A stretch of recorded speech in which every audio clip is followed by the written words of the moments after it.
Sandeep and Gaurav, I'll bring you back into this conversation. Sandeep, so one thing is very clear because, there is a sense of hyperbole and, panic that we're looking to go into war. And maybe that's why all of this is happening, where the citizens are concerned. That needs to be laid to rest immediately because we would have seen a very different, scenario. Indications would be different, like Professor said. The movement of troops and armored tanks would be very, very different than what we are seeing now. So if we're going to be seeing a surgical strike, limited intervention, at what scale would it be larger than what we've seen before? It would possibly be multiple coordinated strikes, Preeti. That's all that I can decipher from, the rhetoric of the leaders or our leaders over the last couple of days, where they've, suggested that this would be very different from the last time, because the scale of this outrage was that civilians were targeted for the first time. After many, many years, you had civilians that were segregated and they were brutally murdered.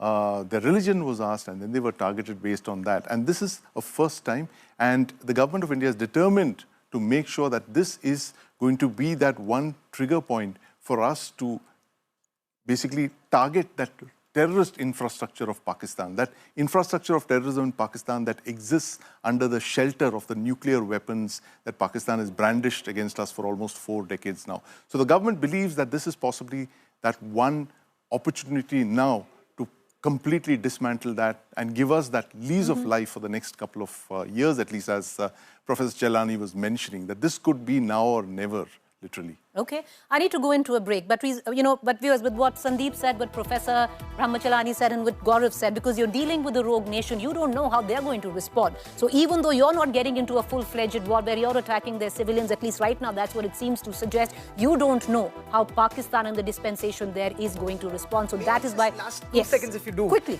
The enemy cannot react just with words. He needs weapons. Right. Does he have weapons? He's sold off a lot of his weapons to Ukraine to make money. Can he buy new weapons? Can he sustain a war beyond 4 or 5 days? That's the big question, and you can sustain it for months. Remember 1971, India had 9 months to prepare. We could take 9 months right now. India might not want to go into a full-fledged war, but is India war ready is the big question. Look, India is preparing for a message that needs to be delivered to a radical Islamist state sponsor of terror. Pakistan, whatever way it needs to be done, whether it's done through an airstrike like in Balakot, through a surgical strike like in Uri, or Abki Baar Nausena ka Var. Look at the amount of ships that we already have in the Arabian Sea. Look at our P-8Is, which are a long-range maritime reconnaissance aircraft. It's like a flying frigate. It's like a flying warship. It can deliver anti-submarine warfare. It can target ships in the Arabian Sea. So nothing in Pakistan, nothing.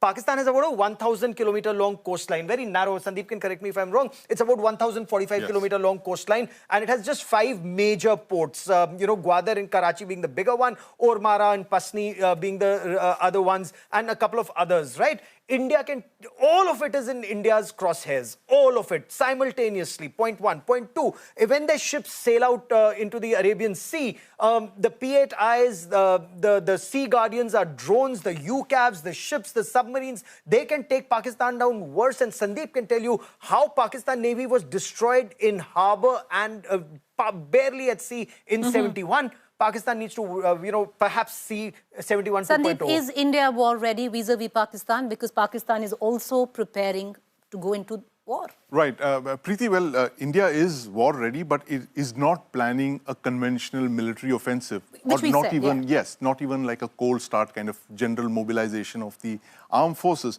What seems to be the case is that there possibly could be 1 or more surgical strikes. It could be delivered from the air, it could be delivered from the ground, it could be delivered from the sea or even under the sea, or it could be a combination of all of these. So you're looking at creating an atmosphere of unpredictability. All of these movements by the military, by our military, the Air Force, the Navy, the Army, all of that, all of this is meant to create a fog of uncertainty.